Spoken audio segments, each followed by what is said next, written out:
Друзья, всем огромный привет! Меня зовут Фил, это канал Честный Блог. Это новинка, главная новинка от компании Samsung, которую мы ждали очень долго, Galaxy S22 Ultra. И что самое интересное, Galaxy 22 Ultra теперь объединяет в себе и серию Note. Потому что теперь в комплекте у нас идет S Pen.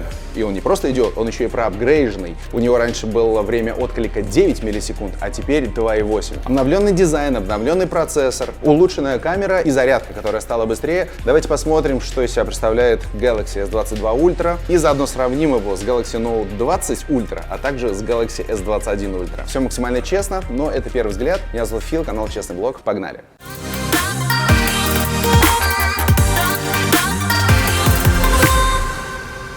Сразу могу сказать, что, вы знаете, мне вообще нравился дизайн 21 Ultra. Он был вот таким, знаете, каким бы я хотел его видеть. S22 Ultra очень сильно похож на серию Note. Особенно если поставить их рядом, у них одинаковые грани сверху и снизу, у них практически одинаковые размеры. Я бы сказал, что только нету вот этой здоровенной шайбы под камеру. Теперь достаточно элегантные отверстия под 4 камеры, а также лазерный автофокус. Видимо, компания Samsung настолько сильно решила порадовать тех, кто переживал за потерю серии Galaxy Note, что выкатила в итоге новый Galaxy S22 Ultra именно в дизайне Note серии. Я ничего против не имею, но скажу, что все-таки 21 Ultra мне прямо очень сильно нравился по своему дизайну. Вес остался таким же, это тяжелое устройство, 228 граммов веса, 6,8 диагональ, спереди стекло, сзади стекло, все это Corning Gorilla Glass Victus, то есть это самое новое поколение Corning Gorilla Glass, и по-моему, еще нет смартфонов, которые выходили с таким стеклом, но если вдруг они есть, поправьте меня, пожалуйста. Кнопка включения и регулировка громкости находится с одной стороны, слава богу, что Samsung не перенесла качельки громкости на другую сторону, я очень сильно этого не люблю,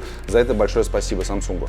6,8 диагональ, здесь динамик 2X AMOLED, Quad HD+ разрешение, и самое главное, здесь меняется частота от 1 до 120 Гц. Я пока не могу сказать, здесь стоит LTPO матрица или нет, ну, видимо, да, хотя вот спецификации я пока этого не нашел. И будет интересно проверить, насколько на самом деле дисплей сможет отображать именно 1 Гц, потому что все остальные смартфоны, которые уже презентовали и где на презентации сказали, что у нас будет всего лишь 1 Гц, и, соответственно, касается и Xiaomi, и всех остальных, ничего у них не получилось. Минимум 10 Гц. Посмотрим, получится ли это у Samsung. На самом деле это сделать очень просто. Заходите в режим разработчика, включаете отображение частоты и погнали.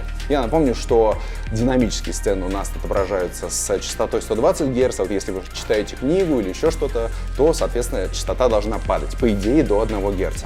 Always On Display у нас работает. Это, как всегда, классный Always On Display. И у Samsung он работает таким образом, что если прилетает какое-то уведомление, например, там в Telegram или WhatsApp, вы можете прямо нажать на это уведомление и переместиться в это приложение. У других смартфонов такого нет. По-моему, такое было только где-то у LG. Кстати, что касается самого экрана, он стал рекордно ярким. 1750 нит яркости. Я, честно говоря, опять же, не припомню, чтобы у кого-то из других производителей была такая яркость. Это пиковая яркость. Это не значит, что постоянно дисплей отображает в такой яркости изображение. Нет, это вот если сложились звезды, и вот солнце шпарит, и вы смотрите HDR-контент, и вот есть какое-то очень яркое светлое изображение, вот именно здесь, в этой точке, оно выдает 1750 нит. В обычном режиме, я подозреваю, это 500 нит и 800 нит в автоматическом режиме. Что касается шима, у самсунговских смартфонов традиционно шим достаточно высокий, и нету никакого способа его убрать. Да, если другие производители, Realme, Huawei, Xiaomi используют хотя бы DC-Dimming,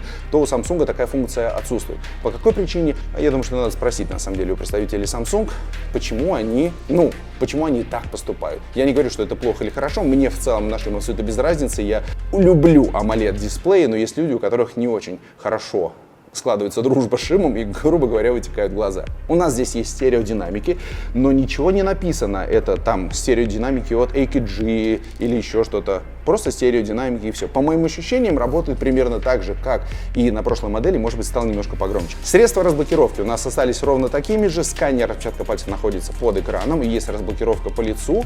И я бы сказал, что сканер отпечатка пальцев как будто бы остался ровно таким же, как и год назад. А год назад его, кстати, проапгрейдили. Но все-таки мне кажется, что он стал чуть-чуть быстрее работать. Это первое. И второе, мне кажется, что он стал быстрее регистрироваться. То есть, если порой регистрация пальца занимает там секунд 30 минута у некоторых производителей. Здесь все происходит достаточно быстро. А вот разблокировка по лицу, как мне кажется, осталась примерно на том же уровне, как и раньше, и я бы не назвал, кстати, это очень быстрым способом. Поэтому сканер отпечатков пальцев самый быстрый, наверное, здесь вариант. Процессор Exynos 21200, 4 нанометра. Насколько будет хорошо работать этот Exynos? Я могу сказать вот что. В прошлом году, когда выходил S21 Ultra, вот там прямо Exynos хорошо проапгрейдили. И по сравнению с тем, что, например, у нас на Galaxy Note 20 Ultra, вот тут прямо были большие затыки и по производительности, и очень сильно нагревался. 21 Ultra, я бы сказал, что работал хорошо.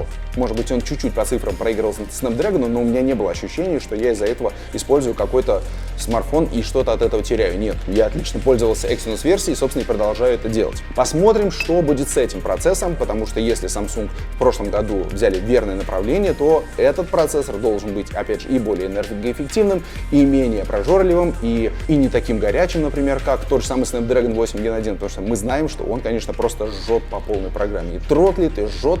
Посмотрим, на что будет способен Exynos. Я, естественно, возьму этот телефон на тест и вам обязательно все расскажу, а также, конечно же, сделаю фото и видео сравнение с другими смартфонами. Здесь у нас стоит 12 Android, One UI 4.1. Я не могу сказать, что пока я обнаружил какие-то изменения по сравнению с One UI 4.0. То есть вот сюда на Galaxy S21 Ultra и на Note 20 Ultra уже прилетели One UI 4, я вот держу эти смартфоны и держу 4.1, разницы вообще никакой не вижу. Думаю, что если есть, то, наверное, это какие-то исправления ошибок или, может быть, какие-то мелкие недочеты. Ну, если мне удастся что-то интересное узнать, то я обязательно вам расскажу уже в подробном, большом обзоре Galaxy S22 Ultra, который будет, конечно же, на моем канале. У нас, естественно, влагозащита IP68. У нас, конечно же, нету 3,5 мм джека, у нас нету инфракрасного порта, у нас Bluetooth версии 5.2 и есть поддержка высококачественных кодеков. Micro SD-карточка не поддерживается, есть версия на 8128, это самая младшая версия, и есть 12256 и 12512. Кто-то хотел терабайтную версию, по-моему, пока ее нет, может быть, будет попозже, не знаю. Я бы сказал, что компания EKG никак не участвовала в настройке динамиков, ну, стоит только сказать, что есть поддержка Dolby Atmos, нужно заходить и отдельно ее включать, обычно для просто использования и для игр, ну, чтобы вот как будто бы звук был получше. На самом деле, не сказать, что Dolby Atmos как-то сильно улучшает звучание, но можно включить, чтобы оно было, и не париться. Понятное дело, что Samsung уже долгое время выпускает смартфоны с топовыми техническими характеристиками, и особенно тут, ну, как бы нет смысла там придираться или еще что-то. И, наверное, стоит также отметить, что нет каких-то глобальных изменений по сравнению с Galaxy S21 Ultra. То есть мне кажется, что основное, конечно же, изменение — это то, что у нас здесь появился S Pen. Основное изменение — это то, что у нас изменился дизайн. И, конечно же, блок камер тоже подвергся изменениям. Значит, смотрите, основная камера на 108 мегапикселей с увеличенным размером пикселя. И еще Samsung заявляет о том, что здесь появились сверхпрозрачные, сверхчистые линзы. Это дает возможность большему количеству света проникать. Это, кстати, распространяется, по-моему, только на основной модуль, на 108 мегапикселей. Ну, посмотрим, как он фотографирует, потому что, честно говоря, к S21 Ultra при всей моей лояльности к Samsung были вопросы именно по основному модулю. Есть левички трехкратное увеличение, 10-кратное увеличение.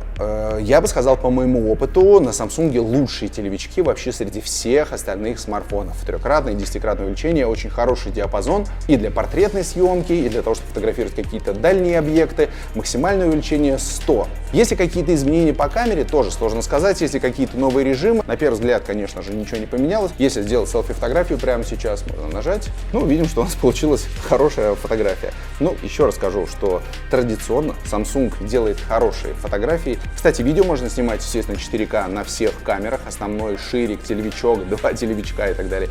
И еще важный момент. Можно снимать 8К. Не знаю, кому нужен 8К, но в целом 8К, 24 кадра в секунду можно включить и использовать. Тут даже есть вроде как стабилизация. Что касается аккумулятора, 5000 мАч аккумулятор у нас внутри находится, и скорость заряда 45 Вт. По сравнению с 25 Ваттами в прошлом году это прорыв.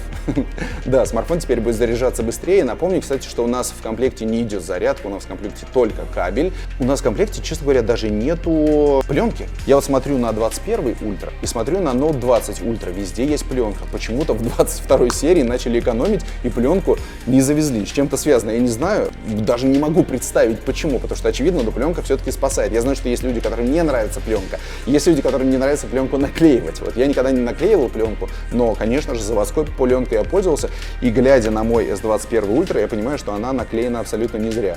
Здесь этого нету, ну, как будто бы странно.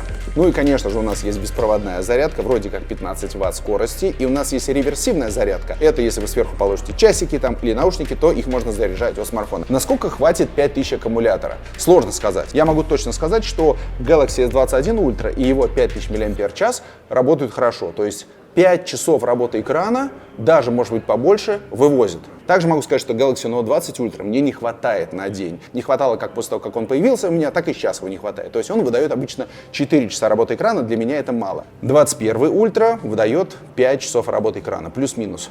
Так как у нас здесь примерно то же самое, но при этом улучшенный процессор с уменьшенным техпроцессом, не 5 нанометров, а 4 нанометра, допускаю, что здесь будут какие-то улучшения. Но опять же, каких-то глобальных движений в сторону лучшей автономности я бы не стал ждать. Но в целом, если один день смартфон вывозит, это для меня самое главное, чтобы я там в 6 вечера не бежал его куда-нибудь заряжать. В целом, что можно сказать по поводу первых ощущений от нового Galaxy S22 Ultra? Ну, во-первых, я увидел тот смартфон, которым я пользовался 2 года назад, это Galaxy Note 20 Ultra. И с одной стороны, меня это порадовало, с другой стороны, я подумал, ну почему бы нельзя было придумать что-то новое в дизайне? Хотя можно сказать, что блок камер изменился, вот тебе уже новый дизайн. Я очень хочу проверить фотовозможности, потому что Samsung говорит, что все очень круто проапгрейдили фото- и видеосъемку в ночное время. Я хочу это протестировать, хочу сравнить с другими смартфонами и посмотреть, на что способен. Я очень хочу посмотреть, как работает Exynos 22 2.0 в сравнении со Snapdragon 8 Gen 1, потому что это прямо интересно и по производительности, и по реальному опыту использования. Ну и самое главное, конечно же, это цена. От 120 тысяч рублей за самую младшую версию. Цена, честно говоря, большая. Да, я тут ничего не могу сказать, она реально большая.